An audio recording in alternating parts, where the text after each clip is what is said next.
Hello guys, AIC computer education में आपका स्वागत है। चलिए आज के इस वीडियो में हम फाइनेंशियल फार्मूला का तीसरा फार्मूला जो कि पीपीएमटी फार्मूला है वो हम आपको इस वीडियो में हम बताने वाले हैं।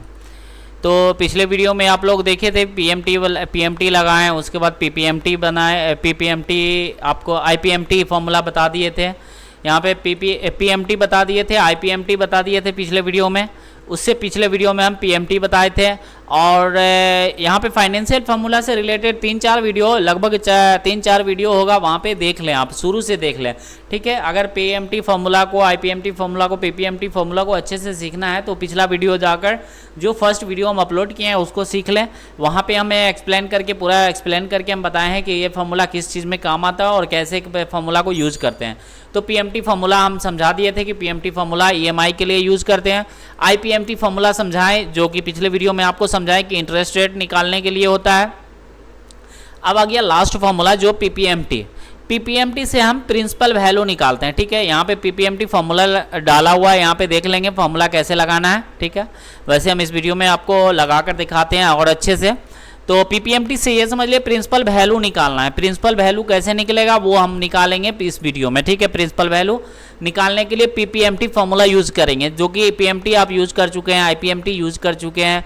उसके बाद बताए यहाँ पे पीपीएमटी से हम यहाँ पे प्रिंसिपल वैल्यू यूज़ करेंगे, ठीक है। प्रिंसिपल वैल्यू निकालेंगे कि यहाँ पे सपोज रेट, ये जो इंटरेस्ट है, सपोज रेट अजय नाम का जो बंदा है ये 20,000 रुपया लोन लिया 12% इंटरेस्ट के हिसाब से और ड्यूरेशन इसका 1 ईयर के लिए ये लोन लिया है। ईएमआई कितना हो गया 1776 रुपया। इसका इंटरेस्ट एक मंथ में, पहला मंथ में कितना लग रहा है 200 रुपया। तो इसका जो है पीपीएमटी से हम यहाँ पे प्रिंसिपल वैल्यू निकालेंगे कि प्रिंसिपल वैल्यू कितना इसका कट रहा है पर मंथ। तो ठीक है, तो प्रिंसिपल वैल्यू जो होगा, प्रिंसिपल वैल्यू हर मंथ जो है कटता हुआ, बढ़ते हुए जाएगा, ठीक है। जैसे सपोज डेट फर्स्ट मंथ में आपका 1505 रुपया कटा तो सेकंड मंथ में प्रिंसिपल वैल्यू जो है 1515 रुपया कटेगा, 20 रुपया, इस टाइप से प्रिंसिपल वैल्यू हमेशा बढ़ता हुआ जाएगा। और इंटरेस्ट रेट जो पर मंथ होगा, पर मंथ जो इंटरेस्ट रेट निकालते हैं वो हमेशा बढ़ता हुआ जाएगा, ये ध्यान रहे आपको। और फॉर्मूला को कैसे लॉक करना है वो सारा वीडियो यहाँ पे अच्छे से वीडियो देखिए तो आपको समझ में आ जाएगा। अब यहाँ पे निकालते हैं अजय नाम का जो बंदा है, अजय नाम का बंदा है, ये ईएमआई कितना पे कर रहा है 1776 रुपया। इसमें इसको 1776 रुपया जो पे कर रहा है, इंटरेस्ट कितना पे कर रहा है और इसका प्रिंसिपल वैल्यू कितना पे कर रहा है। तो इंटरेस्ट रेट हम यहाँ पे निकाल दिए थे। अजय नाम का जो बंदा है कितना फर्स्ट मंथ में 200 पे कर रहा है, तीसरे मंथ में यहाँ पे इतना पे कर रहा है, चौथे मंथ में 168 रुपया पे कर रहा है। और यहाँ पे पीपीएमटी से निकालेंगे प्रिंसिपल वैल्यू। प्रिंसिपल वैल्यू कितना पे कर रहा है पर मंथ, पहला मंथ में 1576, दूसरा मंथ में 1592। और हमेशा आपका एग्जैक्ट आंसर आएगा जब इंटरेस्ट रेट और प्रिंसिपल वैल्यू दोनों जुड़ के यहाँ पे 1776 रुपया जो ईएमआई आपका निकलता है वो आना चाहिए। यहाँ पे ईएमआई जो भी निकलता है आपको, ये दोनों इंटरेस्ट रेट और प्रिंसिपल वैल्यू जब जोड़ेंगे तो दोनों सेम आना चाहिए, प्रिंसिपल वैल्यू और ईएमआई। और यहाँ पे इंटरेस्ट और ईएमआई को जोड़ने से यहाँ पे दोनों जोड़ेंगे तो ईएमआई यहाँ पे निकल जाएगा। तो चलिए यहाँ पे पीपीएमटी फॉर्मूला लगाकर दिखाते हैं आपको। सबसे पहले इस फॉर्मूला को हम डिलीट कर ले रहे हैं क्योंकि आप देख पाएँ।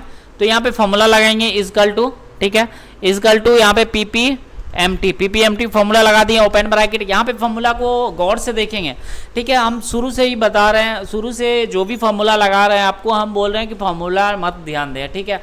फॉर्मूला को याद मत किया, फॉर्मूला याद करने का चीज़ नहीं है, यहाँ पे सिर्फ माइंड लगाना है और ध्यान से देखना है, ठीक है।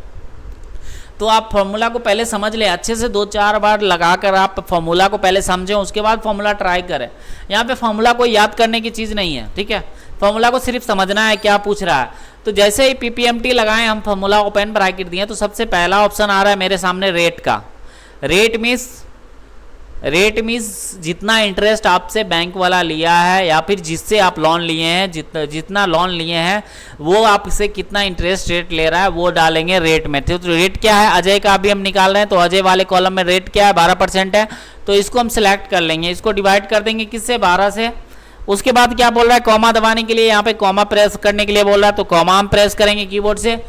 उसके बाद यहाँ पे पीईआर पूछ रहा, पीईआर का मतलब पर मंथ, ठीक है। पर मंथ में हम किसको लेंगे, ये मंथ वाले कॉलम को ले लेंगे, ठीक है। ये मंथ वाले कॉलम को ले लिए। उसके बाद फिर कॉमा प्रेस करेंगे। अब क्या पूछ रहा है आपसे, एन पर का मतलब नंबर ऑफ पीरियड्स, ठीक है। नंबर ऑफ पीरियड्स कितने अवधि के लिए लिए हैं, तो यहाँ पे ड्यूरेशन आपका है, ड्यूरेशन को सिलेक्ट कर लेंगे, इसको गुना कर देंगे 12 से, क्योंकि यहाँ पे ईयर में लिखा हुआ है तो उसको मंथ में लाने के लिए हमको गुना करना पड़ेगा 12 से। अगर आपका सपोज ड्यूरेशन आप मंथ में लिखे हुए हैं तो गुना 12 नहीं कीजिएगा, ठीक है।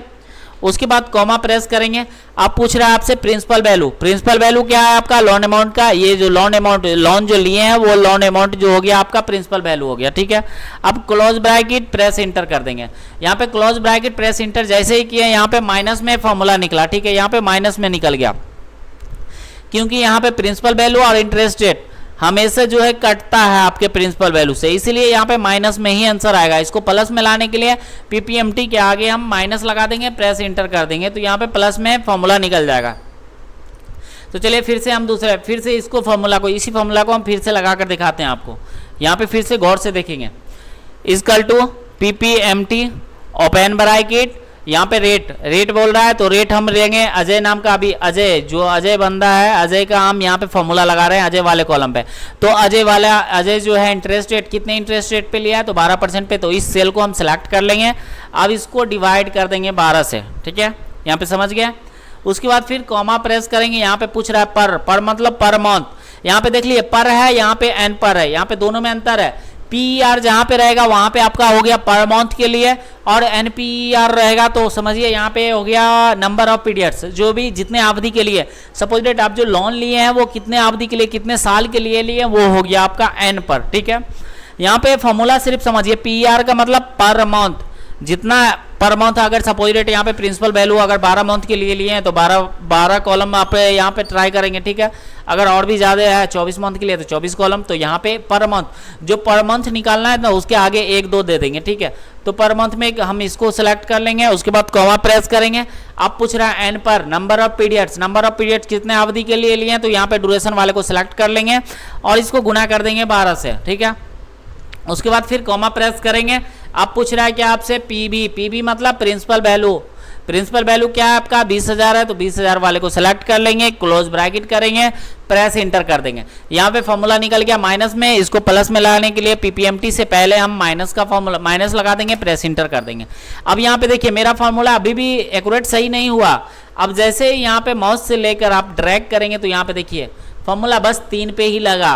क्यों लगा, तो यहाँ पे 3 ही डाटा यहाँ पे फिल किया हुआ, इसीलिए यहाँ पे 3 डाटा पे फिल हुआ, ठीक है। अगर आपको यहाँ पे 5 डाटा रहता तो 5 यहाँ पे 5 फिल हो जाता। तो अब यहाँ पे क्या करना पड़ेगा, फॉर्मूला को लॉक करना पड़ेगा, जैसे कि पिछले वीडियो में हम बताए थे कि फॉर्मूला को लॉक करना पड़ता है इंटरेस्ट रेट निकालने के लिए। तो यहाँ पे इसी कॉलम में क्लिक करेंगे और यहाँ पे चले जाएंगे फॉर्मूला बार में। अब यहाँ पे आपका E4 क्या है आपका, E4 जो हो गया आपका इंटरेस्ट रेट किसका चाहिए, अजय का ही हमको इंटरेस्ट रेट निकालना है। यहाँ पे प्रिंसिपल वैल्यू निकालना है सिर्फ अजय का, तो अजय वाला इंटरेस्ट रेट जो है हमको इसी कॉलम का, सिर्फ इसी कॉलम का डाटा चाहिए, तो हम F4 से इसको भी प्रेस कर देंगे। उसके बाद यहाँ पे N4 आएगा, N4 आपका क्या हो जाएगा, N4 जो हो गया ये मंथ वाला कॉलम हो गया। तो ये मंथ वाला आपको पूरा मंथ का चाहिए, 12 मंथ तक का चाहिए, तो इसको हम छोड़ देंगे, इसको सिर्फ छोड़ देंगे। ये वाले कॉलम जो भी है आपका, जो भी फॉर्मूला में जो भी सेल रेंज है इसको हम सिर्फ छोड़ेंगे, बाकी सारा को लॉक कर देंगे। तो N4 आपका ये वाला कॉलम हो गया, मंथ वाला कॉलम हो गया। उसके बाद फिर F4 कौन सा कॉलम है, यहाँ पे F4 देखेंगे, ड्यूरेशन है, ड्यूरेशन को भी हम लॉक कर देंगे F4 से। उसके बाद आपको D4 आपका क्या है, प्रिंसिपल वैल्यू, जो भी आप लोन लिए हैं वो है, तो यहाँ पे D4 को भी लॉक कर देंगे। आप प्रेस इंटर करेंगे, प्रेस इंटर किए वही चीज़ सेम चीज़ आया, सेम अमाउंट भी ही आया, ठीक है। जितना अमाउंट उसमें आया उतना अमाउंट यहाँ पे भी आया, लेकिन यहाँ पे फ़र्क है कि यहाँ पे अगर ड्रैग करते हैं तो देखिए 12 मंथ का EMI बांधा हुआ है ना यहाँ पे 1 साल के लिए, तो 12 मंथ पे आके यहाँ पे अटक जाएगा, ठीक है, यहाँ पे रुक जाएगा। अब यहाँ पे आपका निकल गया प्रिंसिपल वैल्यू। यहाँ पे प्रिंसिपल वैल्यू जो 20,000 लोन लिया 12% इंटरेस्ट के हिसाब से 1 साल के लिए लोन लिया, तो EMI कितना बनना, 1776 रुपया, इसका 1776 रुपया बनना है। और यहाँ पे इंटरेस्ट कितना कट रहा है पर मंथ, 200 रुपया पहला मंथ में, दूसरे मंथ में कितना कट रहा है 184 रुपया। अब यहाँ पे प्रिंसिपल वैल्यू कितना कट रहा है 1576 रुपया, दूसरे मंथ में 1592 रुपया। अब यहाँ पे इंटरेस्ट रेट और EMI को जोड़ेंगे तो सारा कॉलम 1776 रुपया आना चाहिए, ठीक है। यहाँ पे सारा कॉलम जो है एक जैसा अमाउंट आना चाहिए, तो यहाँ पे दोनों को जोड़ ले रहे हैं, इंटरेस्ट रेट प्लस EMI, ठीक है। Interest rate plus EMI, sorry interest rate और प्रिंसिपल वैल्यू को जोड़ेंगे, ठीक है। इंटरेस्ट रेट और प्रिंसिपल वैल्यू को जोड़ेंगे तो यहाँ पे ईएमआई वाला जो 1776 रुपया 98 पैसा ये आना चाहिए आपको। ये आ गया तो समझिए फॉर्मूला सारा सही है। तो प्रिंसिपल वैल्यू को ले लिए, प्लस कर दिए, यहाँ पे इंटरेस्ट रेट जो है इंटरेस्ट रेट को ले लिए, प्रेस इंटर कर दिए।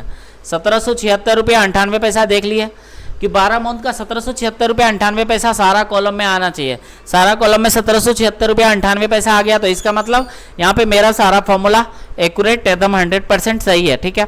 तो यहाँ पे इस टाइप से डाटा निकाल सकते हैं। उसके बाद यहाँ पे ये सारा को जोड़ेंगे तो आपको यहाँ पे सारा डाटा निकल जाएगा कि आपको कितना पे करना है, जो कि यहाँ पे हम आपको निकाले थे 21,323 रुपया, यहाँ पे भी 21,323 रुपया निकला है, ठीक है, 71 रुपया 71 पैसा। उसके बाद आपके पास नीचे अगर डाटा जितना भी डाटा रहे उससे मतलब नहीं है, लेकिन आपको यहाँ पे जितना 12 मंथ का है तो बस 12 मंथ तक ही डाटा आपको फिल करेगा, यहाँ पे रहेगा, ठीक है। अगर आप यहाँ पे अगर सपोज रेट यहाँ पे 12 मंथ, यहाँ पे सपोज एक यहाँ पे आपको 24 मंथ का दिखा दे रहा है कि 24 मंथ का अगर लेंगे तो यहाँ पे 2 साल जैसे ही डालेंगे ऑटोमेटिक यहाँ पे डाटा फिल हो जाएगा, ठीक है। यहाँ पे सपोज रेट 24 मंथ ले लिए। अब यहाँ पे हम फॉर्मूला लगा दिए, यहाँ पे 2 ईयर ड्यूरेशन को 2 ईयर कर दिए।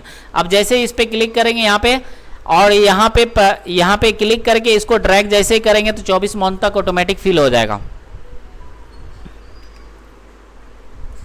यहाँ पे क्लिक करेंगे, इसको ड्रैग करके यहाँ पे 24 मंथ से ज़्यादा जाएंगे ऑटोमेटिक यहाँ पे 24 मंथ तक डाटा फिल हो जाएगा। यहाँ पे प्रिंसिपल वैल्यू ऑटोमेटिक यहाँ पे करके देख लेंगे, अब 24 मंथ तक डाटा फिल होएगा। उसके बाद यहाँ पे एरर आ जाएगा, ठीक है। उसके बाद यहाँ पे भी जोड़ लेंगे। तो चलिए आज के इस वीडियो में बस पीपीएमटी समझाना था, पीपीएमटी समझ के अब नेक्स्ट वीडियो जो रहेगा वो पीपीएमटी, आईपीएमटी और पीपीएमटी तीनों मिलाकर एक वीडियो बना देंगे।